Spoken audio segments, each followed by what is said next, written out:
Bienvenidos a un nuevo episodio del podcast Piedra de Toque. Ya tenemos letrerito aquí atrás, gracias al equipo, por fin.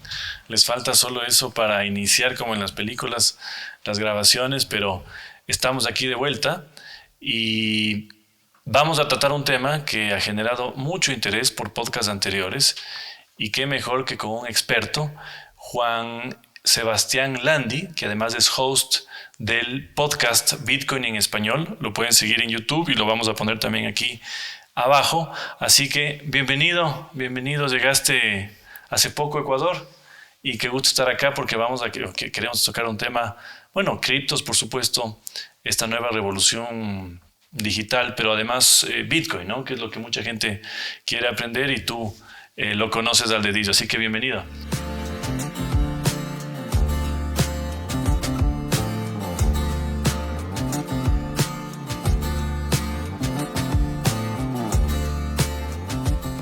Gracias, Esteban, y para mí es un gusto después de haberte tenido en mi podcast. Así es, ha sido recíproco esto. Primero estuve en el podcast ahora está acá. Sí, lo grabamos a la distancia porque yo estaba en Europa, pero un gusto estar aquí y continuar con esta conversación tan importante. Sí, es fácil, o sea, es bueno eso de poder grabar podcast, pero siempre me gusta la grabación a mí presencial, aunque ahora puedes tener a mucha gente invitada que no viven cerca en el podcast. Así que, bueno, bienvenido acá.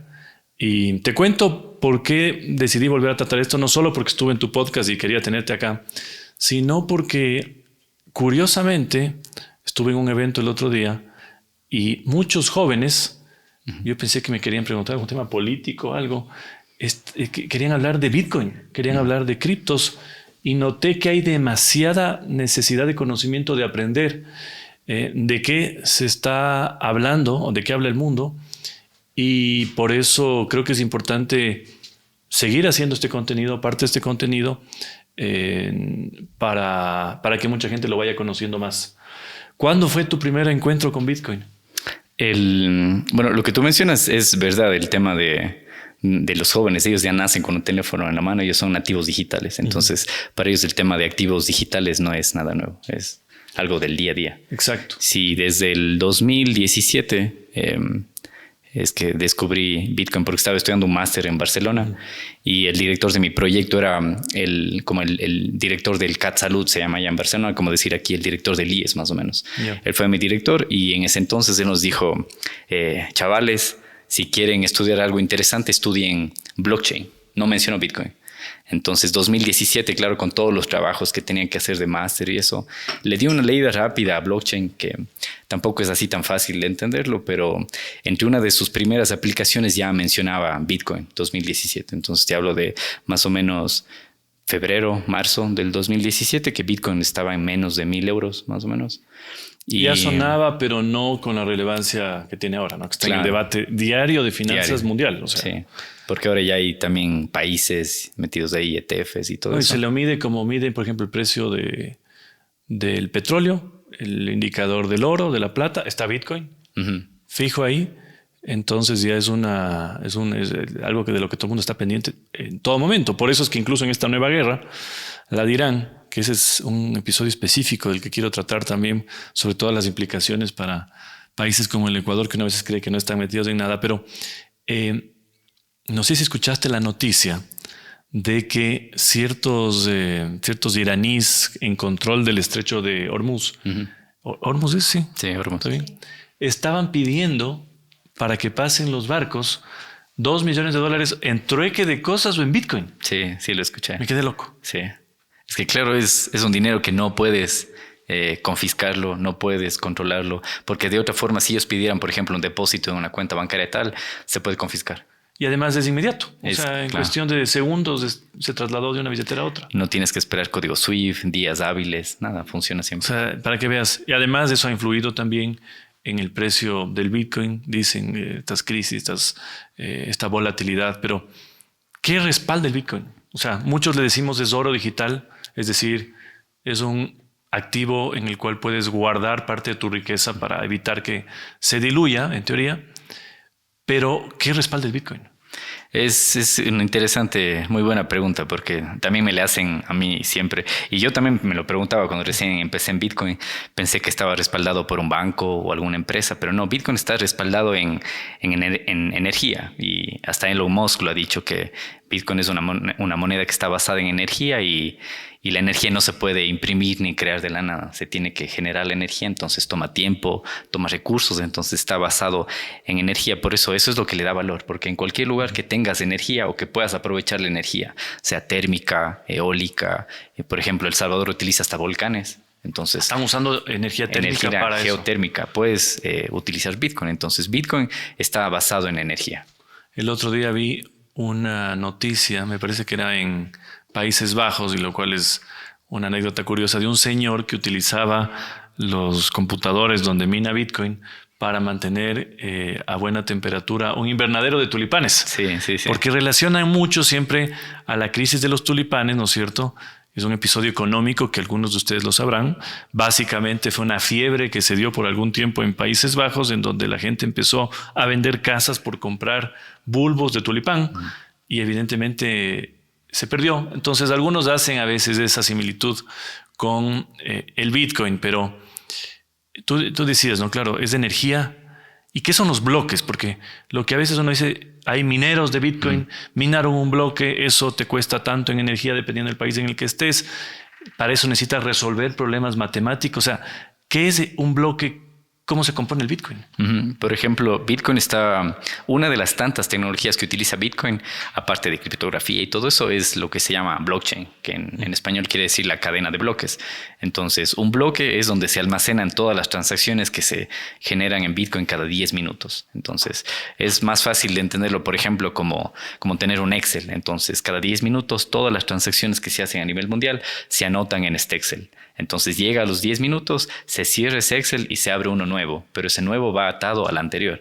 Entonces todas las transacciones tú puedes ver las nuevas, cuáles fueron la anterior y la anterior y la anterior y la anterior. Entonces desde el 2009, 3 de enero de 2009, que es, yo siempre empiezo así los episodios diciendo, hoy han pasado 14 años, ni sé cuántos meses, ni sé cuántos días. Desde el 3 de enero del 2009 hasta el día de hoy ya van más de 800,000 bloques minados. Entonces imagínate toda la cantidad de energía que está atada ahí. Que se ha gastado en eso. Claro, que si alguien quisiera, digamos, corromper la blockchain de Bitcoin, tendría que gastarse toda la energía que ya está gastada hasta el bloque 800, no, ni sé cuánto, pero solo para llegar a ese bloque. Mientras que en los siguientes 10 minutos ya viene uno nuevo. Entonces te vas a gastar tanta energía para hacer nada. Allá quiero llegar porque una de las dudas siempre es si es un protocolo computacional o digital, puede ser roto por un hacker o en este caso ya inteligencia artificial, o por qué no un agente de inteligencia artificial que su único trabajo al que le han comandado es romper Bitcoin. Pero antes de llegar a eso, o sea, podríamos decir que el programa de Bitcoin que se sustenta en los aparatos donde está, ese es el verdadero banco central de Bitcoin. Es decir, los que cuidan el sistema y que cuidan de que la transacción que se registra esté en 10 minutos, como dices tú antes, en todas las computadoras del sistema. Claro, imagínate, todos podemos ser parte de la red de Bitcoin. Necesitas un equipo pequeño y te descargas. ¿Y qué te descargas? Una aplicación. Te descargas el software de Bitcoin que es de código abierto, es open source. O sea, pones software de Bitcoin en cualquier Sí, entras a bitcoin.org, por ejemplo, es la organización, y ahí te descargas en todos los idiomas, corren todos los sistemas operativos y tú puedes ya correr un nodo de Bitcoin. Claro, en ese nodo no te pagan ni nada, pero tú puedes verificar las transacciones y todo eso. Ahí se verifican transacciones. Claro, y ese es el trabajo que hace un banco central actualmente. Y lo puede hacer cualquier persona en su computadora. Entonces hay millones de nodos en todo el mundo y la capacidad de cómputo que tiene la red de Bitcoin es mucho más grande que todas las supercomputadoras juntas de Google, de IBM y todas esas. No llegan a la capacidad de cómputo que tiene la red de Bitcoin. Entonces, o sea, computación cuántica no podría romper como tal el protocolo Bitcoin. O sea, en teoría, un ataque a la red que tú digas me la tumbo y por ende el Bitcoin se va a cero, ¿es posible o es...?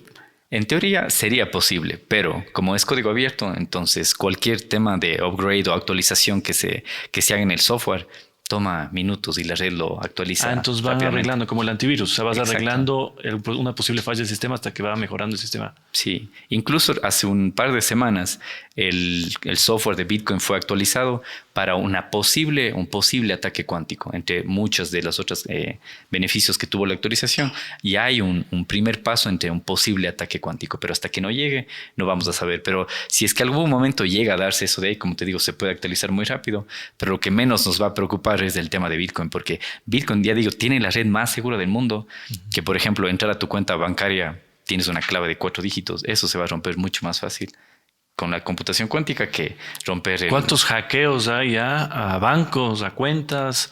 No falta la típica película de espías cibernéticos en donde hacen millones de dólares solo bajándote 2 centavos de tu cuenta sin que te des cuenta. Sí. Entonces, tampoco es que el sistema bancario es una caja fuerte donde no ha pasado nada, ¿no? Para nada, imagínate, tú lo has mencionado, todos los días se hackean bancos, se hackean exchanges también de criptomonedas, que eso es importante, el tema de autocustodia, no dejar tu Bitcoin. O sea, el programa no es la billetera. O sea, no. El programa del Bitcoin, donde tú verificas eso, no es necesariamente una billetera para almacenar, comprar o vender. Viene con la probabilidad de usar una billetera ahí también, pero tú puedes descargarte solo para ver la red ahí. Y como te contaba, por ejemplo, los hackeos de bancos son a diario. Bitcoin lleva ya 15 años y no hay un hackeo. No hay denegación de servicio. Ni lo que hay es pérdidas de claves de personas, pérdidas de Bitcoins porque no encontraron nunca dónde, en qué disco duro tenían. Y eso me lleva a otra pregunta. El almacenamiento de Bitcoin. Tú puedes tener en un exchange, que digamos es, para entenderlo fácilmente, una empresa que se dedica a esto y que te guarda y te custodia tus Bitcoins, en donde tú puedes ingresar con un usuario y una clave, ¿no es cierto? Pero también puedes almacenar esto en una especie de USB, que es una billetera fría. ¿Cuál es la diferencia? O sea, ¿y tiene un software esta billetera fría? ¿En qué se diferencia de tener una aplicación? Esa es una de las mejores preguntas que siempre me hacen. Por ejemplo, tú en los exchanges, en las casas de cambio, tú le confías tu Bitcoin o tus criptomonedas que tengan, porque siempre es importante diferenciar. Binance, Coinbase, las que sean, hay muchísimas. Entonces, siempre es importante diferenciar eso, el tema de tú les confías dejar ahí tu Bitcoin o tus criptomonedas, porque hay diferencia entre Bitcoin y criptomonedas. No es lo mismo. Y la otra es sacar tu Bitcoin de Internet. Está fuera de eso, no está conectado. Entonces tú, como tú lo dijiste, pueden ser USBs. Hay algunos formatos, hay unas parecidas. Estás sacando del sistema Bitcoin, claro, y lo guardas ahí. Lo que haces es como no tenerlo siempre conectado a Internet, porque Bitcoin funciona en Internet. Entonces lo que haces es a través de estos dispositivos, que estos dispositivos lo que sí es manejan las claves privadas y las claves públicas. Eso es lo que hacen. Entonces estos dispositivos te ayudan a generar esas claves, pero están fuera de Internet. Mientras que si lo dejas en un exchange, el exchange es el dueño de esas claves. Entonces el exchange está 24/7 conectado a Internet y es muy susceptible a hackeos. Es más, todos los exchanges han sido hackeados. No ha habido exchange que no ha sido hackeado. Y si no ha sido hackeado, es solo cuestión de tiempo a que sea hackeado. O sea, y ellos, me imagino que tienen servidores propios en donde están almacenando también los Bitcoins supuestamente. Las claves y todo eso. Claro, ya digo, todos han sido hackeados. Recientemente, hace un par de años, FTX, ¿no? Era uno de los más famosos. Estaba regulado por Estados Unidos. Tenía celebridades que hacían publicidad para ellos. ¿Tenía sus Bitcoins? ¿Perdió sus Bitcoins? Los perdieron. Hasta ahora están esperando que les devuelvan. Y todo eso. Y hubieron muchos más. FTX creo que era el más famoso, pero había, por ejemplo, otras también que eran como prestamistas, en donde tú dejabas tu Bitcoin en préstamo, ellos te daban efectivo, pero ellos estaban como rehipotecando ese Bitcoin. Entonces también lo perdieron. Entonces siempre es importante el tema de la autocustodia, el tenerlo tú y tenerlo fuera de Internet. Ya si son cantidades que tú consideras como que vale la pena tener fuera de un exchange. Por ejemplo, si tienes $20 en Bitcoin, no creo que sea tan...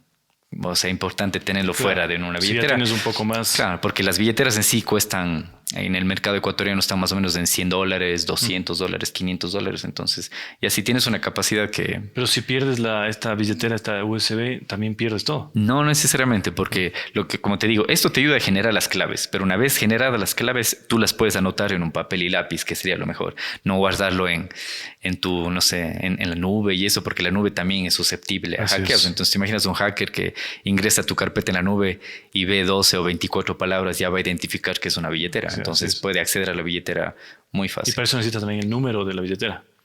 Solamente las palabras. Entonces, las palabras. Si pierdes este dispositivo, no pasa nada. Lo importante es las palabras. Porque con las palabras puedes comprarte billeteras de otra marca, lo que sea, y puedes recuperarlas. Interesante. Claro, es la autocustodia cuando uno ya comienza a almacenar claro, cantidades importantes de Bitcoin, ¿no? Porque también hacerlo por $20, $50 no tiene mucho sentido. Claro, hay gente, por ejemplo, que lo hace, depende, por ejemplo, he estado en algunos países en Europa, en El Salvador, hay gente que mencionaba que si ya tienes como un salario básico, dependiendo en el país en donde estás, por ejemplo, en Ecuador creo que ronda los $500 más o menos un salario básico, entonces ya si tienes como un salario básico, entonces ya podrías considerar el tenerlo fuera de un exchange, en una billetera y con custodia propia, que sería lo mejor. Interesante. Ahora, antes de pasar también al resto del mundo de criptos, ¿qué tan importante es que Bitcoin sea finito? Porque en teoría solo hay 21 millones de monedas, se puede decir, de las cuales no es que todas las personas que tienen Bitcoin tienen una moneda, sino tienen partes de una moneda. Y dicen que para que se termine de minar, porque hay un cálculo matemático de esto, se terminen de minar los 21 millones, nos faltarían 104 años o más de 100 años. Es decir, ya estamos en un límite de 20 millones y eso es atractivo porque además, como tú has dicho, no tiene una empresa atrás, no es que hay un dueño de Bitcoin, a diferencia de otras criptos. Eso es algo que a mí me da un poco de desconfianza del resto de otras de criptos, pero ¿qué tanto influye en el futuro del Bitcoin, en su precio actual también es de la cripto más cara o de mayor valor, que sea finito? Eso es, bueno, creo que hay como 3 preguntas ahí. Y empecemos por el final, por ejemplo, ¿qué le da el valor a eso, el ser finito? Por ejemplo, actualmente los bancos centrales tienen en sus reservas oro. ¿Y por qué lo tienen? Porque el oro es difícil de minarlo y todo eso, porque, por ejemplo, si utilizáramos, yo qué sé, el césped, entonces el césped lo encuentras en todo lado. Digamos que lo que se puede incrementar la oferta anual de oro es 3%. Exacto. O sea, también es limitado. Claro, entonces antes de Bitcoin el oro y no sé, los bienes raíces eran lo mejor, pero ahora Bitcoin ya tienes algo que es finito y que lo puedes mover a la velocidad de la luz y sin confiscar nada, entonces le da muchas más ventajas Bitcoin en contra del oro. Y eso es también lo que le da el valor, por lo que sube, porque al saber que es algo finito, es más o menos en el 2140, 2142 que se va a minar el último Bitcoin. Y hace un par de semanas, creo que lo hablamos en mi podcast también, se había ya minado el Bitcoin número 20 millones. 20 millones, exacto. Claro, entonces tú puedes hacer el cálculo. Si es más o menos 10 minutos lo que toma un bloque. Actualmente por cada bloque minar un bloque toma 10 minutos. Más o menos 10 minutos, depende la congestión de la red. ¿Y cómo se mina un bloque también? Para que entiendan las personas que nos escuchan. ¿Qué es minar? Porque dicen los mineros de Bitcoin, claro, ¿no es cierto? Porque es parecido, es a una analogía, por ejemplo, de cómo minan los mineros de oro, en donde a pico y pala tienen que entrar a la montaña y estar ahí cava y cava hasta que encuentran una pepa de oro. Entonces, por eso es la analogía de minería, porque los mineros tienen ya equipos especializados. Como te contaba antes de grabar, que yo también minaba, no Bitcoin, otras criptomonedas, pero recibía pagos en Bitcoin utilizando tarjetas gráficas. Cuando había como, por ejemplo, Ethereum. Ahora ya cambiaron el algoritmo, ya no se puede. O sea, ya no puedes minar Bitcoin. Ethereum ya no, sí, ya no.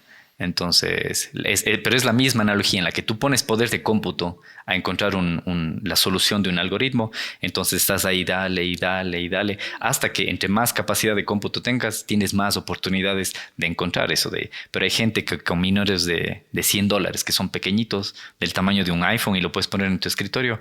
Con esos equipos han logrado encontrar recientemente, el año anterior, como 3 o 4 de ellos encontraron un bloque, imagínate. ¿Ah, sí? Con una inversión de $100 encontraron 3.125 bitcoins. Pero ¿cómo es esto de encontrar? Porque yo no entiendo. Yo entendía que, claro, tú podías tener tu computadora, tu CPU, le tenías en el programa, ¿no es cierto?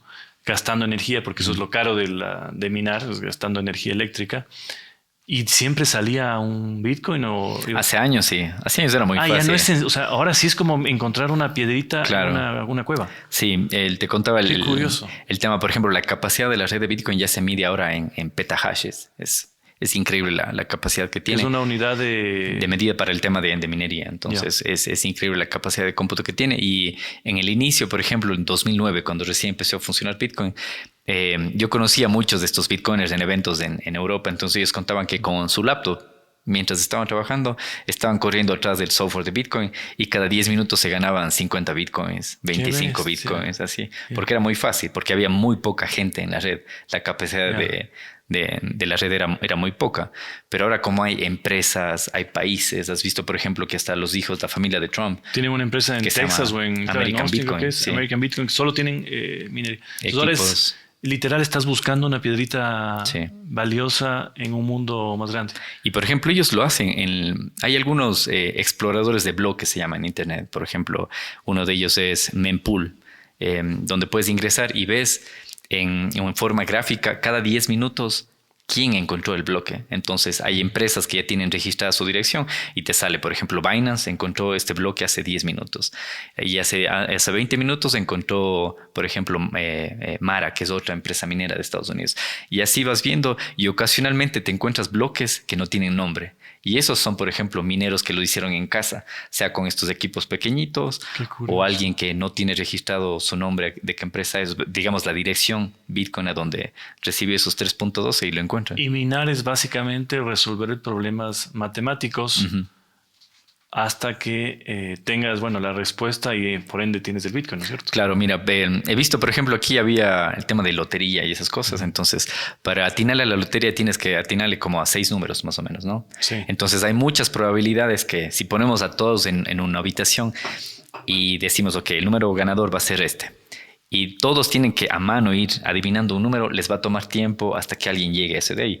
Entonces, imagínate de 6 números pasar a 256 números. Eso es lo que tienen que encontrar los mineros. Entonces, las probabilidades son gigantes. Entre más capacidad de cómputo tengas, tienes más chances de adivinar primero esos 256 números para ver cuál es el número al que acierta. Pero se podría decir que la industria no va a desaparecer. O sea, la industria de minería de Bitcoin más bien va a incrementar. Van a ir a todos a por el último millón de Bitcoins que queda por sacar de los bloques, ¿no? Sí, es en alguna charla en Ámsterdam creo que había gente que representaba a gobiernos y contaban de que, por ejemplo, la carrera de los gobiernos por Bitcoin había empezado. Y eso te hablo hace 3 años más o menos, antes que salgan los ETFs. Y ahora vemos que más gobiernos están metidos ahí. Hay países, por ejemplo, como Bután, que no sé si habías escuchado. El país más feliz del mundo. En teoría, que tiene... en vez de... Era famoso Bután porque en vez de tener el GDP, ¿cómo se llama? El tema de felicidad. ¿No? Claro, en vez de medir el tamaño de la economía anual, miden en felicidad. Mira, y ellos con su energía hidroeléctrica llevaban minando Bitcoin hace años y no lo hicieron público sino hace, no sé, 2 o 3 años. Qué cool. Como país. Como país, y lo llevaban minando. Entonces es algo que los países pueden atesorar, por ejemplo, porque si un país empieza a comprar oro, se pueden llegar a dar cuenta más países, porque el oro tienen que utilizar transporte y ese tipo de cosas. Tienes que almacenarlo y todo eso, pero con Bitcoin no. Ellos llevaban minando Bitcoin hace años y ahora con todo ese Bitcoin que tienen están invirtiendo en educación, en infraestructura y sin endeudarse con instituciones internacionales ni nada de eso. O sea, incluso Bitcoin les llega a dar hasta autonomía, no solo a las personas, sino a los países también. Tú mencionaste, bueno, claro, el Bitcoin, pero también el ecosistema cripto, ¿no? Todas las criptomonedas. Y eso me lleva a una decisión que se discute de forma polémica en Estados Unidos, que es el Clarity Act, que es básicamente una ley en la que han estado trabajando desde hace bastante tiempo senadores, representantes, por supuesto bancos y entidades cripto, para ver si se regula definitivamente esto. Y se acaba de detener, porque muchos pensaban que iba ya a ser votada, y se acaba de detener porque hay una pugna entre bancos tradicionales y las mayores empresas de cripto que sustentan cripto. Y especialmente la bronca más que por Bitcoin, porque en Bitcoin se está discutiendo si ya pueden hacer inversiones institucionales, que es lo más importante. Por ejemplo, el fondo de pensiones de los maestros de Estados Unidos que manejan millones de dólares, el fondo de pensiones de algún estado, si entran ya a invertir, porque en este momento no pueden todavía, o sea, formalmente no pueden. Pero la gran pelea es, en cambio, por las de stablecoins. Y acaban de recibir un golpe. Algunas empresas, por ejemplo, Circle, se le acaba de caer la acción porque los bancos no quieren permitir que las empresas que tienen stablecoins ganen interés de eso. Es decir, no puedes tener la plata estacionada y guardando. Es decir, una pugna entre vieja banca y nuevo sistema bancario. Sí, el sistema financiero tradicional y el nuevo. Pero eso es cuestión de tiempo, no es que se va a detener para siempre. Yo más bien creo que los bancos ya se dieron cuenta que si es que ellos no llegan, se van a quedar atrás. Es como, por ejemplo, cuando llegó Internet, hasta el día de hoy lo sigo viendo, los medios de comunicación que no tienen ni redes sociales ni nada de eso. Bueno, yo he visto periódicos que en Ecuador ya desaparecieron porque nunca se digitalizaron. Entonces lo mismo pasó, por ejemplo, con Internet y las empresas que generaban, o las disqueras, por ejemplo, los que no se digitalizaron, muchas disqueras quedaron. O sea, quizás solo están deteniendo, pero preparando motores para entrar con toda la fuerza. Para ingresar directamente, porque y como tú dijiste, por ejemplo, la pugna es ahora con las stablecoins, USDT, USDC, pero con Bitcoin no, porque Bitcoin no lo pueden controlar ni regular. Bitcoin es libre. Esa es la ventaja. No sé si tú sientes lo mismo, pero creo que hay proyectos interesantes, porque eso me decía alguien, son proyectos tecnológicos cada una de las criptos.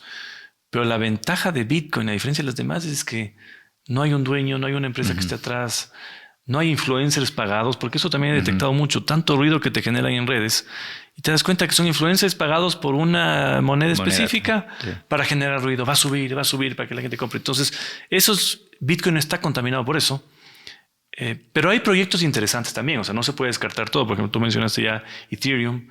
¿Cómo ves el resto tú de proyectos de criptomonedas, en este caso? No stablecoins. Claro, es justo lo que te menciona. Es importante diferenciar Bitcoin del resto de otras criptomonedas. Porque Bitcoin, por ejemplo, es un protocolo, no es una empresa. ¿A qué me refiero a un protocolo? Internet es un protocolo. Es un número de reglas que tienes que seguir para conectarte a Internet. Entonces, el protocolo de Internet se llama TCP/IP.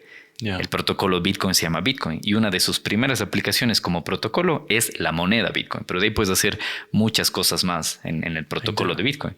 Entonces, y Bitcoin funciona sobre el protocolo TCP/IP, que es el protocolo de Internet. Por ejemplo, lo mismo con el protocolo para videollamadas, también es otro protocolo encima de TCP/IP. Entonces te das cuenta que no es una empresa, es un protocolo. No puedes detener un protocolo. No puedes. A diferencia de las otras que sí son empresas y atrás de eso tienen reguladores, tienen gerentes, personas, tienen influencers, como tú cuentas. Entonces, el resto de criptomonedas yo las veo como especulación. Hay proyectos que te prometen cosas que van a hacer, pero llevan existiendo como el mismo tiempo que Bitcoin, 15 años, y hasta el día de hoy no. ¿Has invertido alguna vez en esas? ¿Te ha dado curiosidad? ¿Invertirías en el futuro? Por ejemplo, yo empecé así en 2017, mientras aprendía que era Bitcoin. Claro, entonces veía Ethereum y algunas otras que ya ni existen. Entonces yo también compraba porque decía, esta promete tal cosa. O esta promete, por ejemplo, hacer el tracking de cosas alrededor del mundo, pero eso ya lo puedes hacer con una base de datos normal. Y muchas de ellas desaparecieron hasta que con uno de los libros, creo que mencionamos en el podcast contigo también, el libro El Patrón Bitcoin, es uno de los que yo siempre recomiendo. Ahí hubo un clic, un antes y un después cuando yo venía aprendiendo de Bitcoin. Entonces, por ejemplo, ahí aprendí el tema de la confiscabilidad. Todas las otras son confiscables. Exacto. El tema de la escasez. Claro, Bitcoin ¿puede un estado ordenar a la empresa que le quite esa cripto a una persona? A todas. En Bitcoin no puedes. Tienen que quitarte. Siempre y cuando tú tengas las claves. Porque si las tienes en un exchange, el exchange te puede. El exchange incluso Bitcoin. Claro, te puede congelar eso por orden gubernamental. Y entonces Bitcoin es la única que no puedes hacer ese tipo de cosas, confiscarla mientras tú tengas las llaves privadas. Interesante. Pero claro, hay proyectos, suena mucho Solana, suena Ethereum, unas cuantas, ¿no? Pero de pronóstico incierto también, porque yo creo que todas van atadas a la vida de Bitcoin. O sea, Bitcoin sube, arrastra algunas, otras nunca. Las shitcoins de esas que salen hasta por chiste. Sí. Pero hay gente que ha ganado plata, ¿no? Ha sido casi como los NFTs, ¿te acuerdas? Que habían esos proyectos de alguien. Yo tengo un amigo que ganó mucha plata, hoy ya no valen nada. Claro. Pero habrá gente que apuesta también, ¿no? Claro. Creo que incluso Donald Trump tiene su propia criptomoneda que se llama Trump, creo. Trump tenía, sí. Y también creo que estaban buscando ellos sacar su propio stablecoin, USD1. También. No sé si salga bien o mal. Sí, entonces, ahí como te cuento, es simple especulación todo eso. Y todas pueden confiscarse, incluso, por ejemplo, USDT, USDC, que lo que busca el gobierno de Trump es expandir el dominio del dólar, ya no a través de bancos y dólar de papel, sino a través de stablecoins en todo el mundo. Entonces, ahora empresas privadas van a poder generar su propia stablecoin, como tú mencionas, la USD1, por ejemplo, pero atrás de eso va a tener que estar respaldado con deuda estadounidense. Entonces, exacto. Claro, eso sí. Entonces va a potenciar la dominancia del dólar. Y Estados Unidos también así tiene un poco de liquidez de su deuda, que también nunca han llegado a los niveles que están ahora. De hecho, fue polémico. Hace 3 semanas tuvieron que emitir moneda para comprar su propia deuda. Es decir, y eso también sí le sigue dando valor al Bitcoin, porque claro, tú puedes ver la fluctuación. Y dices, mira, ahora está en 70,000, yo compré en 89. Mañana está en 55 y todo lo que tú quieras. Pero no puedes imprimir más de lo que hay. Exacto. En cambio, en los dólares se calcula que tú estás perdiendo casi un 10% anual con tanta impresión de billete. No se diga la última guerra, solo el segundo requerimiento que hacen es de 200 billones de dólares. O sea, imprima para... Entonces, sí va perdiendo, no te digo dominancia política el dólar, pero va perdiendo valor. Y el Bitcoin se convierte en un activo refugio más fácil de transportar que el oro, porque no puedes tener un lingote de oro en tu casa. O sea, es bastante complicado. Mira, y mencionaste 2 cosas. Por ejemplo, el tema de... Hay una senadora estadounidense que yo la sigo mucho y la conocí en un evento en Praga, hace 2 años, en el Bitcoin Praga, que es el evento más grande en Europa. Ella dio una charla, entonces, por ejemplo, ella lleva gestionando el tema de tener Estados Unidos su reserva de Bitcoin desde hace 3 años más o menos, antes que ingresen los ETFs, y ahora con Trump tienen también Trump su propio equipo de criptomonedas y de Bitcoin. Entonces, ellos tienen, creo que es el país que más Bitcoin tiene, alrededor de 200,000 Bitcoin. Estados Unidos. Y buscan otras formas neutrales de adquirir Bitcoin. ¿Por qué digo neutrales? Porque si imprimen dinero para comprar, el precio de Bitcoin se va a disparar. Entonces, ellos buscan alternativas, por ejemplo, entre ellas, por ejemplo, con el Bitcoin que tienen, claro, sirve incluso para liquidar la deuda que tienen, porque entre más Bitcoin tengan, van a tener como más respaldo para emitir deuda. Es como que tengas oro. Exacto, es mejor que el oro todavía. Ahora, con todo ese escenario, que claro, sigue siendo de poca gente el conocimiento ya práctico del tema Bitcoin, ¿por qué el precio no ha subido? ¿Por qué crees que esto no está ahorita en los $500,000 o más? Hay ¿Por algunas... qué está detenido? O sea, sí, hay algunas teorías. Pero lo que sí es que Bitcoin siempre sube a largo plazo. O sea, si lo ves en la gráfica a una semana, claro, Bitcoin es uno de los activos más volátiles. Si lo ves a un año igual, pero si lo ves a 4 años, a 10 años, Bitcoin sube. Va subiendo, o sea, experimenta caídas parabólicamente, claro. Entonces hay algunas teorías en por qué Bitcoin se mantiene en ese precio. Muchos de ellos es también el tema de los ETFs. Ha ayudado, pero también ha detenido porque los ETFs compran en gran cantidad. Pero ahora que hemos visto una caída del 50%, los ETFs también han vendido. Entonces eso también ha hecho que el precio caiga. Pero hay semanas en los que Bitcoin, en los que los ETFs y otras empresas, por ejemplo, que Strategy, que también comentamos de eso, ellos compran cada lunes Bitcoin, más del Bitcoin que se puede emitir cada semana. Es decir, si no recuerdo exactamente cuánto es, pero digamos si son 1,000 Bitcoins que se minan por semana, Strategy y los fondos compran 5,000. ¿Y a quién le compra Strategy? O sea, por ejemplo, ellos no van a comprar en un exchange, ellos compran lo que se llama OTC, que es over the counter. Entonces, por ejemplo, ellos van directo a empresas mineras, las mineras que tienen bastante Bitcoin, a mineras de Bitcoin. Lo compran a mineros o a otras instituciones que no son exchange, porque si compraran directamente millones a un exchange, el precio se dispara, porque el precio de Bitcoin ahora está medido en su gran mayoría dentro de los precios del Esa es una gran explicación de por qué las compras de Michael Saylor, que son, como dices tú, cada lunes y por montones de dinero y bitcoins, no trepan necesariamente el precio del bitcoin, porque sería hay tanta demanda que por ende es valioso y tiene que subir el valor. Y eso me lleva a hablar de strategy, ¿no? Que no deja de ser interesante el caso de Saylor, porque, bueno, para los que no conocen, lo hemos nombrado también en algunos podcasts y lo nombramos también en tu podcast.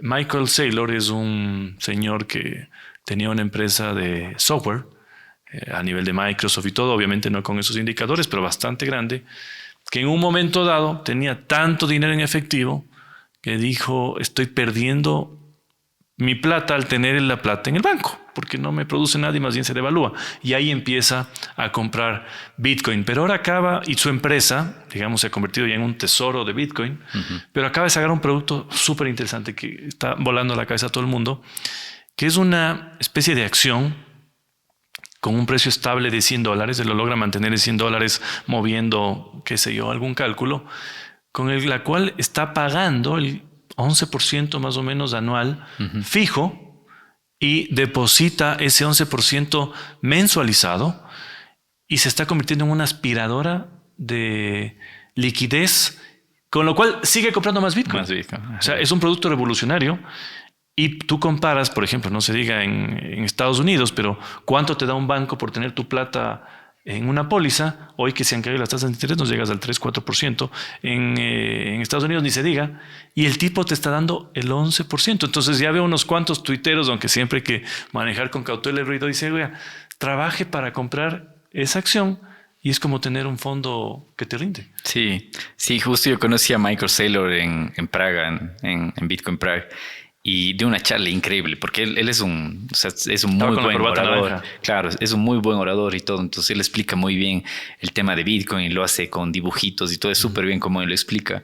Y entonces lo que él está haciendo se llamaba MicroStrategy su empresa. La cambió a Strategy. Y lo que hace es prácticamente, él obtiene créditos por el tamaño de su empresa y todo. Él obtiene créditos al 0%. O sea, él tiene millones y millones de dólares al 0%. Y lo que hace es comprar el activo más escaso del planeta, que en promedio tiene rendimientos del 30 al 50% Bitcoin cada año. Entonces, imagínate el negocio que Y lo hace. compra a mineros. O sea, no está comprando en exchange. Por eso es que el precio tampoco... Él lo compra a mineros y la semana anterior también salió con el Santander Bank para que le ayude a comprar millones y millones. Es una locura. Exacto. Entonces, ves, el sistema tradicional se está uniendo a estas empresas. Incluso Vanguard, que es una empresa muy seria, incluso tiene uno de los ETFs más comprados del planeta, que es BOO, donde están los SP500, ya entró también con Saylor, casi con $600 millones al juego. Es decir, ok, sigue haciendo lo que hacer. Me lleva a la conclusión eso de que ¿qué tenemos que hacer con la plata que a veces tienes de tu salario, tu sueldo? Comprar bitcoins, comprar este tipo de instrumentos financieros en donde obviamente está Saylor jugando con un poco de ¿cómo se dice esto? Leverage, o sea, de riesgo. Uh-huh. ¿Qué harías tú, por ejemplo? Te llegan $1,000 de este rato, inviertes los 1,000 en Bitcoin o le vas diversificando un poco. Bueno, esto no es consejo de inversión aquí. Siempre hay que decir eso, ¿no? Claro. No es consejo de inversión, solo es un comentario. No damos consejos de inversión ni nada, pero eso es lo que yo aprendí cuando leí el libro de Bitcoin Standard, que no hay mejor activo que Bitcoin porque estás apostando a algo que es limitado en el tiempo. Entonces, por más que yo trabaje 10 horas al día, 3 trabajos, lo que sea, de lunes a domingo, siempre se va a poder imprimir más dólares. O sea, no importa que yo le meta que me ponga la camiseta de la empresa que sea, siempre se va a poder imprimir más dólares. Imagínate ahora con inteligencia artificial también, los trabajos se pueden hacer mucho más rápido. Entonces, la calidad del tiempo hora de los humanos también se ve mucho más reducida con eso. Entonces, no hay mejor activo que algo que sea completamente limitado y fuera del alcance de los gobiernos, inconfiscable y todo ese tipo de cosas. Entonces, antes que existía Bitcoin, los bienes raíces era la mejor inversión, el oro era la mejor inversión, pero ahora que tienes Bitcoin no hay duda que es uno de los mejores activos. Entonces, si yo tuviera $1,000, me dijiste ahora, ¿no es cierto? Si quisiera, como ya llevo tiempo en Bitcoin, yo fuera directamente a Bitcoin, pero hay gente que todavía no entiende y está aprendiendo el tema de Bitcoin, entonces puede aplicar a soluciones como la de Strategy, por ejemplo, que no compras Bitcoin directamente, pero estás comprando una acción de una empresa que está completamente expuesta a Bitcoin, 100% a Bitcoin, y además de eso te da un revenue de un 10%. Entonces, como una capa corporativa que a veces a algunos les da más confianza que comprar en el desierto un Bitcoin, ¿no? Claro, y justo en alguna entrevista, ahora que cayó Bitcoin de 126,000 a 70, le decían que cuando MicroStrategy se va a ver liquidada. Y Michael Saylor dijo que pueden seguir así por años, incluso solo si es que Bitcoin llega a un precio como de $8,000, tendrían que refinanciar su deuda. No es que se liquidan, solo refinanciarían la deuda. O sea, si esto continúa así, probablemente en 10 o 15 años, Saylor sea el hombre más rico del mundo, superando incluso a Elon Musk y compañía, que tiene por empresas. Aunque Elon Musk también es uno de los grandes tenedores de Bitcoin, ¿no? También tiene Bitcoin. Sí, creo que durante la pandemia él adquirió Bitcoin y incluso permitía la compra de sus Teslas en la página web pagando con Bitcoin. Sí. Después lo quitó por temas de regulación también, porque durante el COVID no había como una regulación para que Tesla pueda aceptar eso. Pero esos Bitcoin que él los obtuvo ahí en la compra y también que recibía pagos en Bitcoin, vendiendo sus Teslas, no los ha vendido, están ahí. Y eso también lo ha subido a ser uno de los hombres más millonarios del mundo porque tiene también su tenencia en Bitcoin. Claro. Tú has estado en El Salvador. Sí. ¿Cómo se siente el ecosistema Bitcoin y cripto en un país que frontalmente se declaró amigable con esto? Cuando nadie lo hacía, ¿no? Claro, creo que fue en el año 2021 que ellos aceptaron Bitcoin como moneda legal de curso. en el evento. Y cambiaron la ley y todo. Claro, creo que fue en el evento Bitcoin que hacen en Estados Unidos, en Miami. Él hizo la charla y yo estuve ahí el año anterior también, que había el evento Plan B, se llama, que es organizado por parte del gobierno y por esta empresa que se llama Plan B, que tiene también su sede en Suiza. Y imagínate, El Salvador es, creo que la tercera parte de lo que es Ecuador en tema de Es del tamaño población. de Guayas. Imagínate, creo que tiene 6 millones de habitantes. Sí, pero geográficamente es del tamaño de Guayas, o sea, es pequeño. Es pequeño, pero era increíble porque desde que llegas al aeropuerto puedes pagar tu tasa aeroportuaria en Bitcoin. Tienes cajeros Bitcoin en el aeropuerto para cambiar tus euros, dólares, lo que quieras, por Bitcoin. Sales del aeropuerto y puedes coger un taxi y pagas en Bitcoin. En las escuelas ves que les enseñan ya no solo... Hay sistemas de pago que aceptan Bitcoin hasta en el taxi. Sí, claro. Creo que el Bukele lo hizo al inicio obligatorio. Ahora ya no, pero la gente acepta Bitcoin. Entonces, claro, hay negocios y gente que no lo acepta. Ahí usas dólares o su moneda local, pero la gran mayoría lo utiliza. Incluso han salido nuevos emprendimientos. Como te digo, yo estuve, por ejemplo, en la playa donde todo empezó, la que se llama El Zonte. Es una playa chiquitita, digamos, parecido a Ecuador, yo que sé, algo como montañita, ¿sí? Y ahí se generaba una economía circular, en donde el pescador con su pesca llegaba al pueblo, la gente le pagaba en Bitcoin, él con ese Bitcoin iba a comprar agua o pagaba la electricidad o pagaba sus cilindros de gas, y todo era ahí circular. Entonces, ahora que llegué también podías tomar clases de surf en Bitcoin, alquilabas los hoteles en Bitcoin y se les ve incluso como tiene mucha más esperanza de lo que tenían en gobiernos anteriores. Bueno, por tema de presidentes también que antes no tenían guerras civiles y todo eso. Pero ahora, por ejemplo, los niños ya aprenden Bitcoin desde la escuela. Ellos ya saben manejar nodos de Bitcoin, lo que hablamos temas de minería. Los niños en la escuela ya aprenden cómo crearse su propio nodo en casa. Más allá de la decisión de Bukele, ya la sociedad está metida en el Bitcoin de forma automática. Automática es increíble, como te digo. Vives completamente de Bitcoin en El Salvador. Y eso sí se han enfocado en que sea un país Bitcoin. Ahí no utilizan otras criptomonedas. Tal vez stablecoins puedes también intercambiar entre los locales. Pero la sede de Tether también. Tether tiene su sede ahí por temas de regulación también, cuando ningún otro país lo aceptaba o era amigable. Por ejemplo, ellos tuvieron que cerrar su sede en Europa por temas de regulaciones. Tenían sedes ahí cerradas. Sí, y la cerraron y se fueron a El Salvador. Qué cool. Eso también le ayuda a El Salvador, porque es una mega empresa que además, según dicen, es la que más está atesorando oro también, porque Tether está comprando oro físico. Oro y Bitcoin. Respaldan los dos. Ajá. Pero está funcionando en El Salvador. ¿Crees que algo de eso puede pasar en Ecuador? Tenemos condiciones interesantes para meternos en este mundo, sabiendo que sí, tiene algunos años, pero está empezando a ser mainstream, es decir, empieza a estar en la discusión. Y te digo, el interés de jóvenes, yo me quedé loco, digo, pero no querían saber de la asamblea y dicen, no. Entonces, ¿crees que en el Ecuador hay un futuro, por ejemplo, para que hayan empresas relacionadas con el tema cripto, pues en stablecoins o más? ¿Puede haber una stablecoin ecuatoriana o no? ¿Y crees que podamos llevar al segundo nivel de las bitcoins, que son los DeFi, o sea, finanzas descentralizadas en donde tú tienes tu bitcoin y te comienzan a pagar interés o contra tu bitcoin sacas un préstamo y te compras un carro, una casa? Sí, yo creo que sí, tenemos todo en el país. O sea, creo que ahora es solo falta de regulación, decisión política, pero por ejemplo tenemos ya dólares que en la región, aparte de El Salvador, no hay otro país que use dólares. Claro, eso ya es una ventaja competitiva. Esa es una ventaja competitiva gigante para los inversores, porque si fueran a otro país tuvieran que cambiar monedas más débiles al dólar para poder medio hacer transacciones, pero aquí ya lo tienes. Además que estamos en la mitad del mundo, tenemos 4 regiones que en un día te pasas las 4 regiones del país. Ya yo creo que es más decisión política que hace falta aquí, pero Ecuador tiene todo. Imagínense, si El Salvador, siendo la tercera parte de lo que es Ecuador, ya tiene hasta oficinas de Google, tiene El Salvador que las visite en este evento. Entonces Ecuador tiene todo para hacer, por ejemplo, un hub de tecnología, de tema de stablecoins o incluso, por ejemplo, como hizo El Salvador, que se empieza a utilizar Bitcoin como una moneda paralela sin dejar de usar el dólar. Entonces yo creo que tenemos todo disponible en Ecuador. Ajá.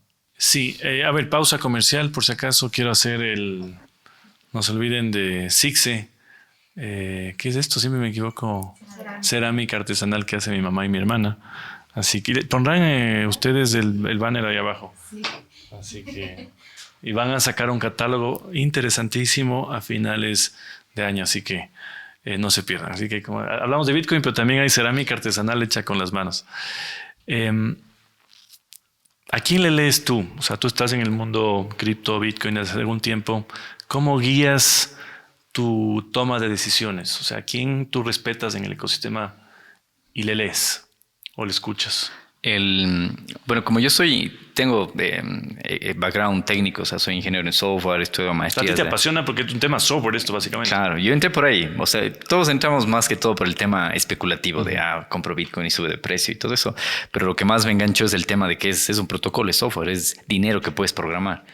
Y además de eso es inconfiscable y todo eso. Entonces yo tengo referentes tanto, por ejemplo, del tema político de Bitcoin, porque con Bitcoin he aprendido qué es el dinero, tema de política, geopolítica, economía, todo eso. Entonces siempre tengo referentes en tema de tecnología, por ejemplo, de protocolos, y eso también tengo referentes en tema de inversiones, por ejemplo, Saylor, que es uno de ellos, en tema de política también, como te contesta senadora la Cynthia Lummis también, que ella siempre está pendiente ahí. Entonces depende del ámbito en el que quiera hablar, siempre tengo como referentes para saber de qué están hablando, dónde va, porque muchas preguntas que la gente se hace ahora de, pero ¿y qué lo respalda? ¿Y cómo funciona? Yo también empecé por ahí, entonces siempre atacaba por la gente que más experiencia tenía. Y también vale mencionar que lo más importante es la educación, que se autoeduquen, que no esperen que, no sé, que tu institución educativa te enseñe sobre Bitcoin, o que tu gobierno te vaya a enseñar. Claro, tú tienes que tomar la iniciativa y tú... Hay algunos cursos, ¿no?, que están sacando algunas personas interesantes explicándote el tema. Sí, y justo yo hace una semana también aprobé el diplomado de mi primer Bitcoin, que es esta empresa basada en El Salvador, con inversión de Bitcoiners de todo el mundo. Ellos son los que les dan clase en las escuelas y todo eso, tienen sus propios libros. Tú te certificaste ahí. Exacto, entonces hace una semana o 2 semanas obtuve el certificado de ellos, que dieron una charla online con gente de todo el mundo conectado. Entonces seguimos el libro y era interesante ver que muchas cosas yo ya sabía, pero ellos te enseñan desde una forma un poco más didáctica, cómo enseñar, incluso cómo aprender a enseñar a la gente sobre el tema de Bitcoin. Entonces siempre hay referentes de todo, y yo les recomiendo es que se eduquen, que busquen esa información, porque hasta que esperes que tu institución o tu gobierno te vaya a dar, entonces no vaya. Claro, qué importantes son las finanzas personales, ¿no? Tú puedes ser te puedes estar yendo muy bien en la vida, pero sin plata realmente, y en este caso sin jubilación, porque también con la devaluación, con la crisis de los sistemas de pensiones, un joven que ahora tiene 25 años, si se proyecta cuando tenga 60, ¿qué va a tener en la economía? Es la pregunta.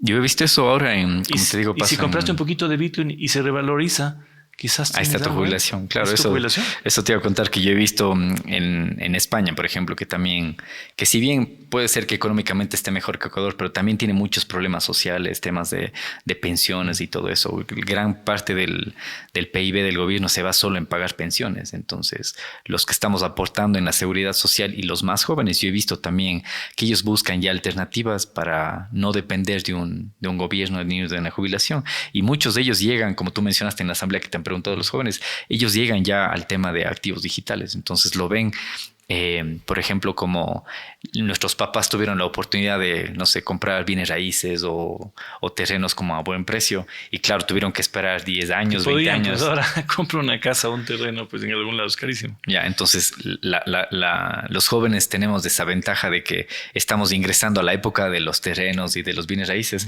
pero a través de Bitcoin y otras criptomonedas. Entonces las podemos atoserar y puede servir de jubilación y eso. ¿Tú crees que puede haber una conversación en 15 años en donde uno se ríe? ¿Te acuerdas cuando hablábamos de Bitcoin y costaba $70,000? Claro, mira, ya pasó 15 años de Bitcoin. Pasó de 0 a 126,000, ahora está en 70. Entonces, en los próximos años hay proyecciones que hay mucha gente súper interesante. Por ejemplo, en temas de finanzas, me preguntaste, le sigo a Cathie Wood, es una inversora muy inteligente. Wood, sí. Y ella con los cálculos, porque Bitcoin tú puedes calcular cada 10 minutos cuánto va a haber, en 10 años cuánto Bitcoin va a haber y todo eso.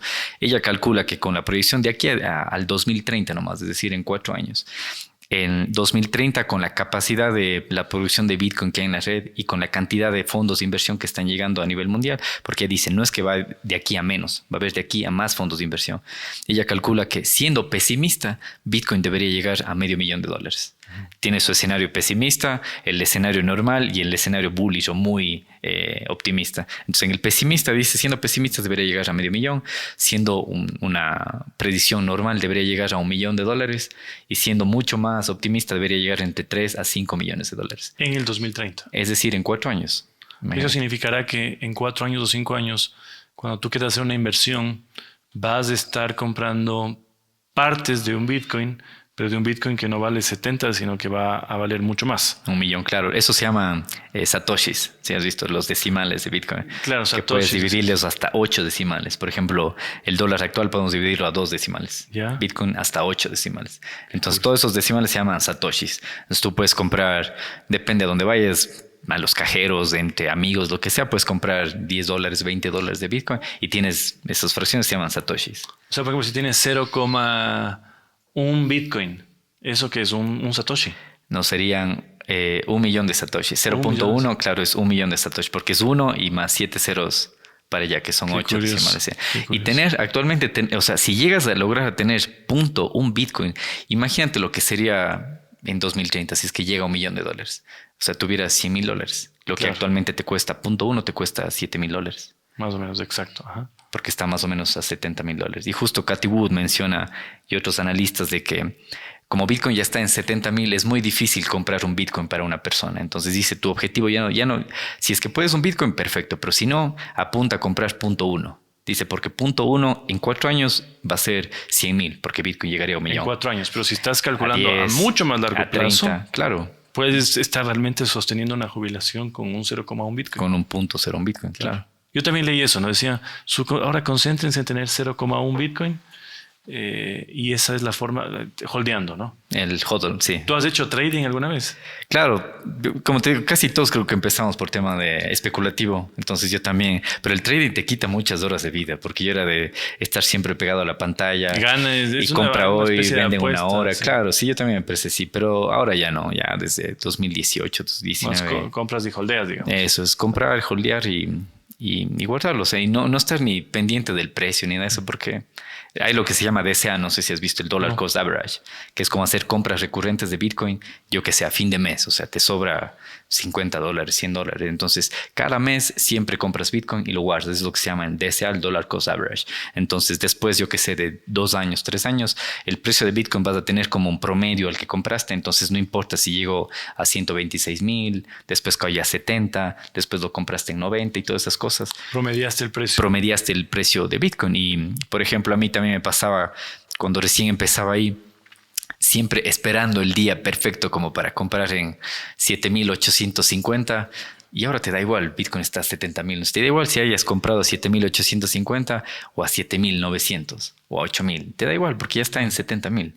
Y eso han pasado apenas, yo que sé, digamos desde el 2020, 6 años. Imagínate 6 años más, esos 70,000 ya no serán 70,000. Claro, esto es de paciencia y de creer también en el concepto, ¿no? Claro, como te conté, por ejemplo, nuestros papás accedieron a terrenos, a bienes raíces, y no es que ellos compraban una casa y a la semana la vendían al triple de precio. Claro, ellos tuvieron que esperar 5 años, 10 años, 20 años, y eso se revalorizó completamente. Era fácil antes, más fácil para los abuelos acceder a terrenos, casas, y ahora para las generaciones casi prohibitivo, o sea.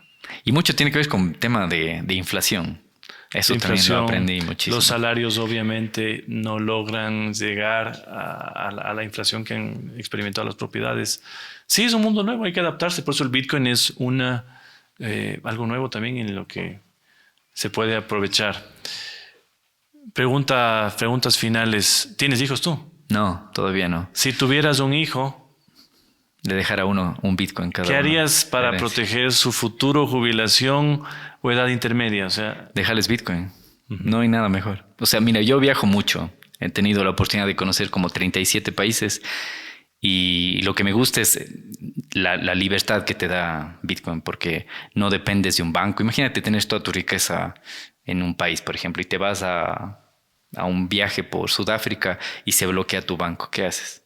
Fregado. A mí me pasó, incluso eso fue uno de los detonantes para aprender el tema de... La tarjeta se bloquea por alguna cosa, no declaraste que ibas afuera. Fregado. Eso me pasó a mí los primeros días que llegué a Barcelona. Si no era por familiares o amigos que tenían las instituciones bancarias, la solución que me daban los bancos era, venga el lunes a la oficina para arreglarle. Yo digo, pero si estoy en Barcelona. Y ahí se quedaba el banco porque, claro, ellos funcionan bien dentro de sus cuatro paredes. En España ni se digan, los bancos creo que operan 2 horas al día. Aquí por lo menos abren hasta las 4:30, 5. Ya cierran a las 2. Exacto, Terrible. entonces eso es lo que me gusta de Bitcoin, esa libertad que te da, el que puedes llevar tu riqueza a cualquier lado. No puedes subirte a un avión con un lingote de oro, no te lo permiten, ni con 20 relojes Rolex de aquí tampoco te van a dejar, pero puedes subirte con $1 millón en Bitcoin guardado en tu teléfono, o aquí si te sabes las palabras. Entonces, si yo tuviera hijos, que les enseñara que aprendan temas de finanzas y les dejara Bitcoin a cada uno de ellos y que ellos vean qué hacen con eso, porque es libertad financiera. Ellos van a poder utilizar ese Bitcoin en cualquier país. O sea, no hay país al que te vayas que no vayas a poder vender Bitcoin. Hasta en los países que está prohibido, Bitcoin es hasta más caro todavía. Exacto. Por ejemplo, en China lo banearon, Bitcoin cuesta mucho más. Es que eso es la génesis del libro justo de El Patrón Bitcoin. Entender cómo funcionó el dinero antes de que llegue el dólar y ver que le está pasando lo mismo al Bitcoin, que es una aceptación de la gente de que es una moneda. Me sirve, creo que tiene valor y me interesa intercambiar lo que tengo por Bitcoin. Eso es lo que sostiene, ¿no? Uh-huh. Y solo otra pregunta, ¿cómo has estado en tantos países, 37 países? Bueno, la ventaja es que... ¿Te gusta viajar o por trabajo? Así? No, las dos, por trabajo. Y la ventaja es que en Europa es muy fácil cruzarse de países también, es muy barato también. Eso sí. Entonces, de los 37, creo que los 30 y más, 32, creo que han sido casi de Europa o de, por ejemplo, Qatar, Dubái, también he estado por ahí. Y más bien de Sudamérica conozco muy pocos, de Ecuador, Colombia, Chile y Perú, si no estoy mal. Claro, el sistema de trenes es envidiable que tienen en Europa. Imagínate Sudamérica conectado con el sistema de trenes que tienen ellos. Claro, a veces, por ejemplo, desde Ecuador quiero irme a Perú y me cuesta lo que me costaría irme por ejemplo, desde Barcelona a Turquía. O sea, pero si en este país ir de Quito a Guayaquil cuesta de Quito a veces Cuenca, como ir Quito a Miami, sí. por ejemplo, hay pasajes. Pero bueno, te quiero agradecer por estar acá. ¿Dónde te puede encontrar la gente? En tus redes sociales, en tu podcast también, pero diles para que te sigan.